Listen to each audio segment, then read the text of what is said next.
你每次空方看到就说哦，这次不一样，这次不一样，每次都在说这次不一样，妈的，到底什么时候才是真？你狼来了哦。我是怎么想？我就想说，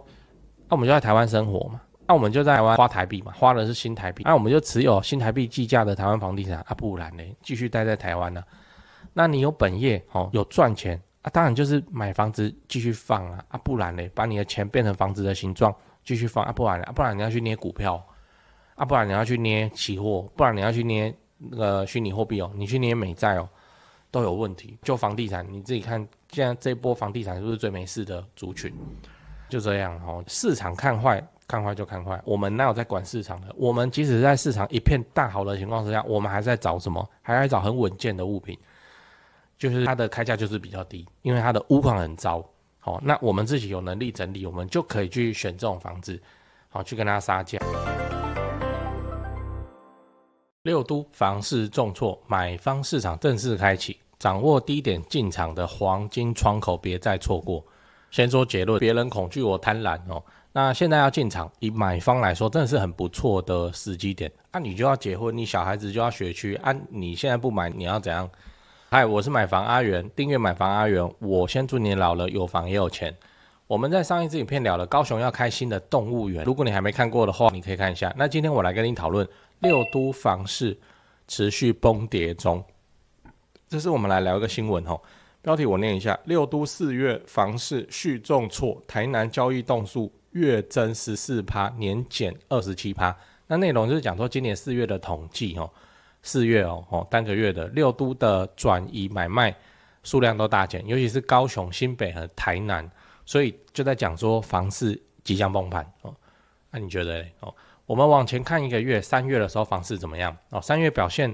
这个很正常就是我们之前预测的房市就开始回温。你再往前的话就是过年嘛，那个历年来都是低的，过完年之后交易量就提高，所以3月的交易量确实是有持续增加的只是因为4月的时候发生什么事血腥7日美国关税帝君，这个川普干了台湾一刀，台股血腥7日谁还有心情去看房子？我跟你讲没有啦，大家都在忙自己股票的事情，到现在都还是。那我们来看一下4月的六都交易量，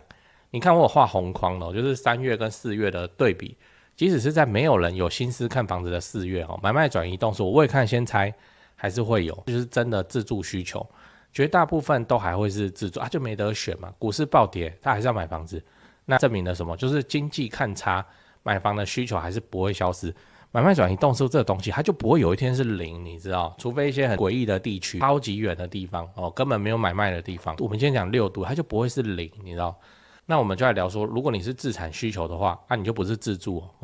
你是自产的话，现在适合进场吗？先说结论，我是很推荐为什么？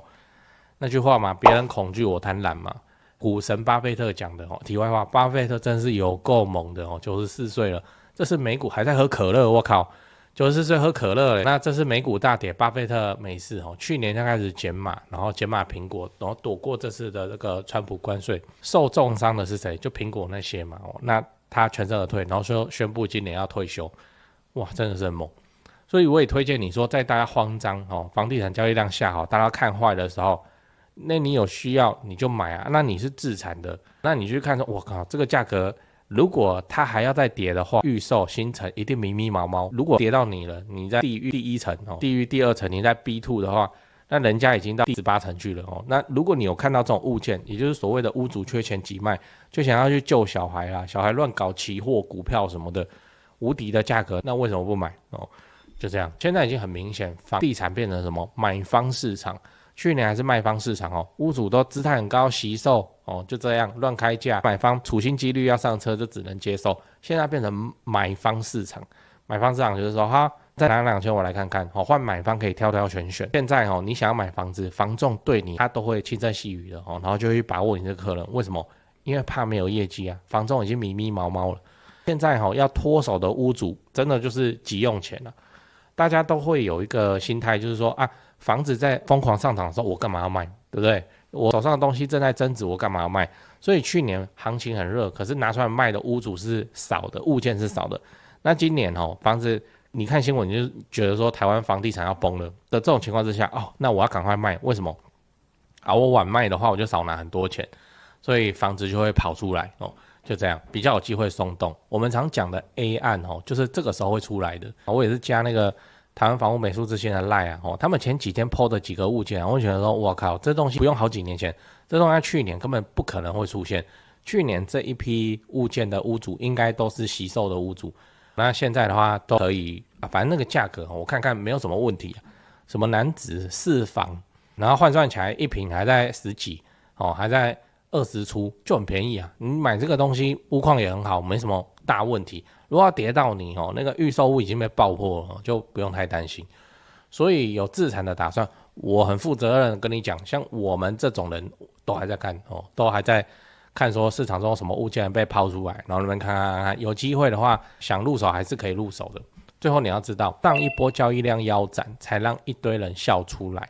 我们来聊一下上一次交易大跌的时候发生在什么时候？其实没有很远2021年的8月你看这个新闻，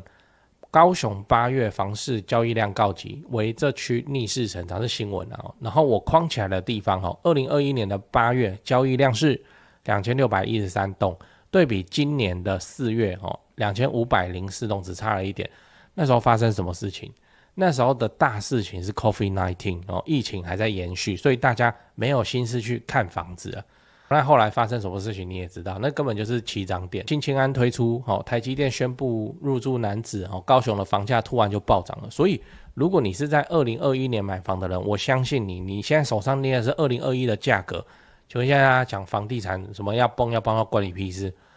这个就是很典型的别人恐惧时你贪婪的最佳证据。疫情的时候你还去买房子看房子，你很勇是真的很勇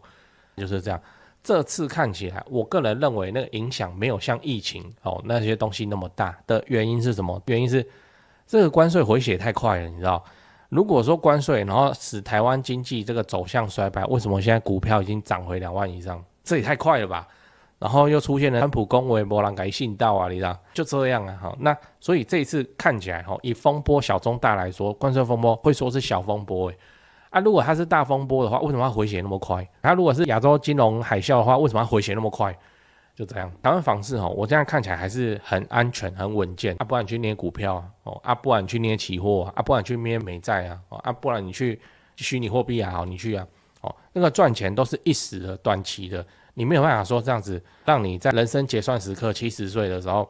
在那边有房也有钱嘛。你现在捏虚拟货币到你70岁你敢吗？我是不敢的，就这样捏房子捏到70岁谁不敢呢？就这样。台湾房市还是很安全，然后房地产这种产品还是相当的安全。只是我要提醒你我们哪来管市场看多看空的那我们就是去看说哪些东西为什么会出现这个价格，天哪，把它买下来的话几乎是无敌的状态，那你管它市场好还是坏？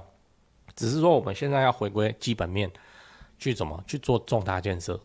现在就没有办法去做议题了，议题就是要大顺风的时候才有办法炒起来的东西。现在市场环境就不是顺风，连建商扎堆，他们集体开会集体要拉，这个都炒不动，变动太快了，快到怎样大家都来不及跑。你看之前跟着台积电议题的人，然后台积电到美积电，你看末日对不对？有让你周转腾挪时间没有？一瞬间你那房子都还来不及卖掉突然就美积电了，然后突然川普就开记者会，一点消息都没有，谁来得及跑所以现在你要跟着议题买房，这个流派风险变得很高，没有说不能做，你爱做你就去做，艺高人胆大你就去做对这几件事情先讲，不然怕忘记。就现在不是房地产吹冷风嘛这已经是事实了。那我自己的观察是这样跟你分享一下。先说台北台北市新北市，那台北目前依然持续在成交那成交的行情没有特别的高也没有特别的低，就行情这样。只是说现在的买方分布已经变成说 50% 是自住换屋那 50% 是财富传承，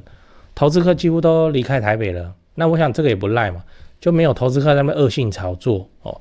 那前面讲到那个 50% 自住换屋，自住换屋很重要的考量就是小朋友的学区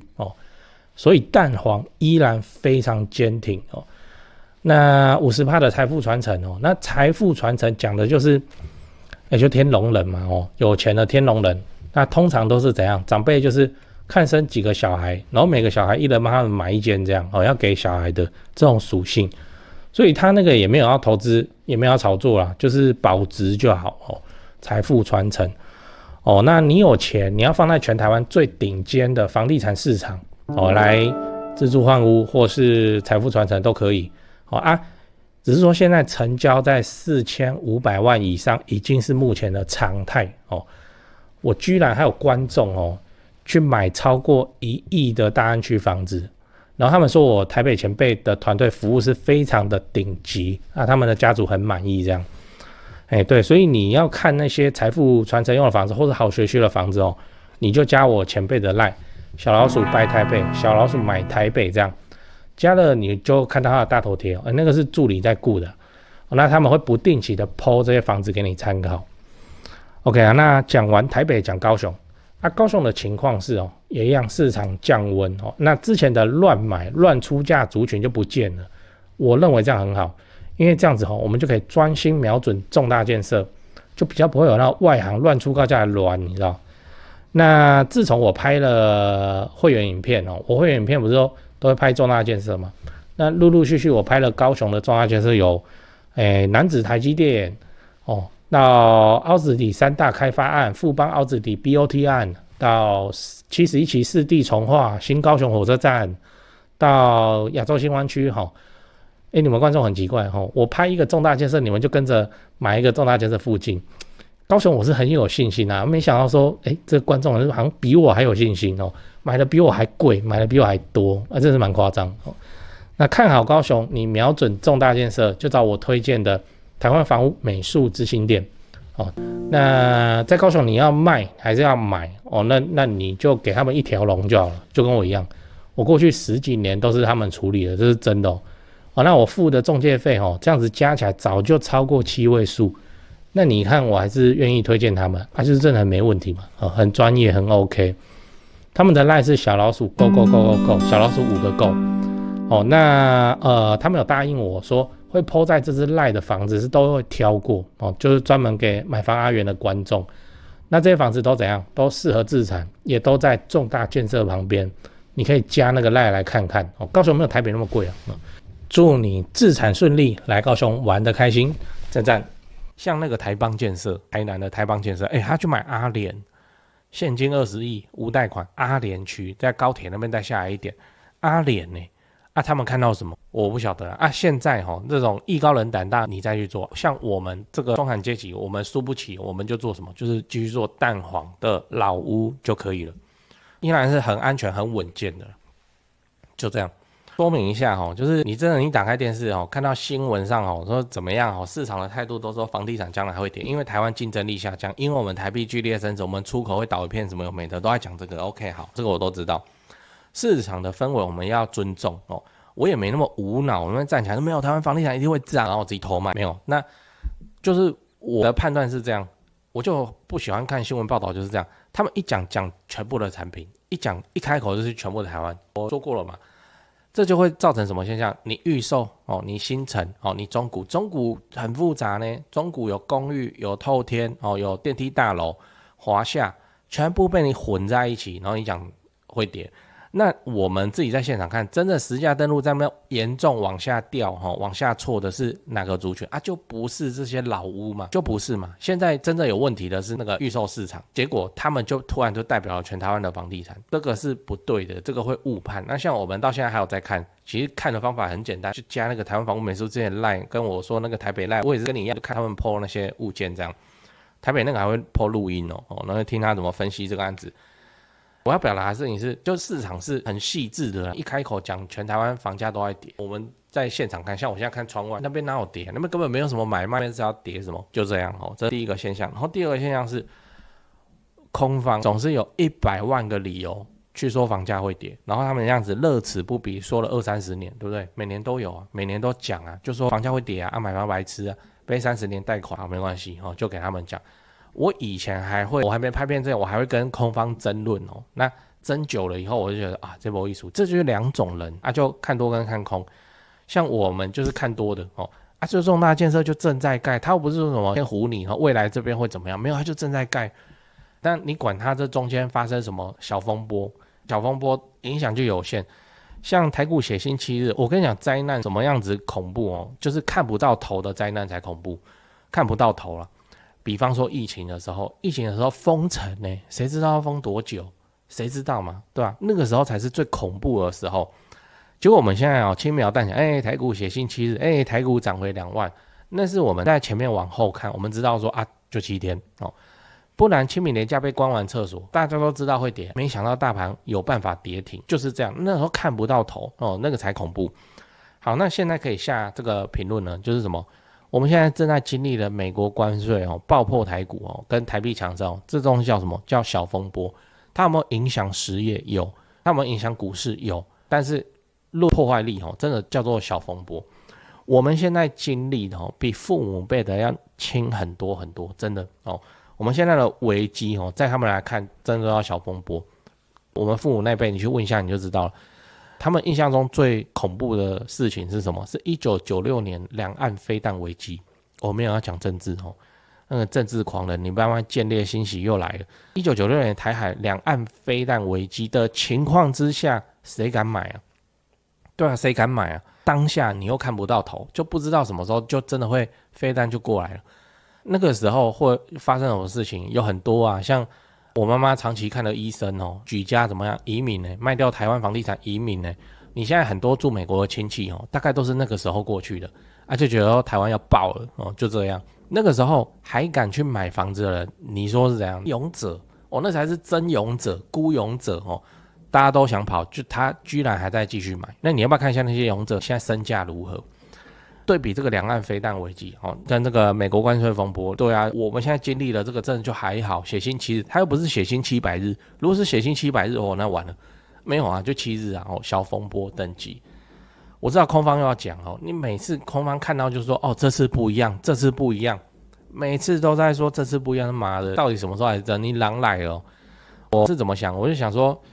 我们就在台湾生活嘛，我们就在台湾花台币嘛，花的是新台币，我们就持有新台币计价的台湾房地产不然呢，继续待在台湾呢。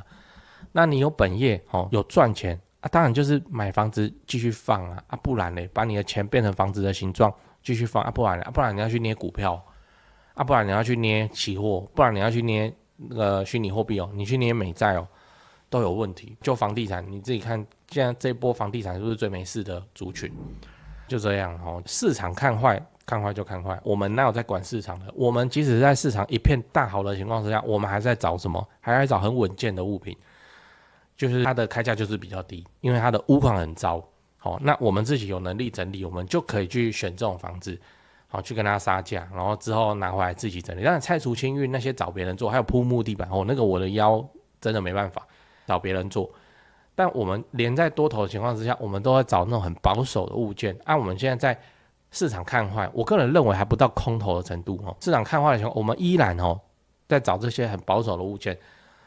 我们求的是什么？求的是一个东西要败无可败为什么会这样子？因为我们是中产阶级我们输不起所以就是败无可败就对了先不要去做那些艺高人胆大的操作，一套套的30-40年的东西。好，那败无可败，天塌下来了，预售屋顶着，你管它市场好或坏。而且我们现在因为税制的问题都要绑5年了，你怎么样去选到一个未来5年之内全部都没有小风波，这个蒸蒸日上大家都是这样子，要一路顺畅到没啦，没就代志了。我跟你保证，我们现在是美国关税接下来还会有啦。未来你像去年买房子，你要放满到第6年的，你未来这几年之内持有房子的其实一定还会再出现有那莫名其妙乱七八糟的事情，一定会有啦，绝对会有啦。世界现在是加速的嘛，就是这样，看你自己怎么选择我的选择就是本业有赚到钱就给他放房子不然嘞，不然你要放哪里就这么单纯而已也不用来那边争多或争空，不重要，本业有赚钱，钱要放哪里。如果你做生意的技术技法技能很强，那你放房子就是个错误，你应该把你的钱拿去周转，拿去做生意，拿去干嘛？对，我看空方他们就不是嘛，他们也是在上班或是在干嘛嘛然后这边讲这房地产投资不好投股票比较好，你看这次对啊那真的比较好吗？我不知道。那我们就来看这个，我们就来放这个很保守的东西，保守到底有什么关系？有什么问题吗？我管它市场好或坏，我们已经那么保守了，我们又住蛋黄区，又做重大建设旁边，我们又做中古屋里头，我看到屋龄很高，通常都在25年以上，又做这种房子然后又做这种房子当中的废墟，我要怎么输？不知道要怎么输。如果连我都能输，欣然接受。为什么？因为它表示比我新的比我价格高的全部都被爆破，就这样。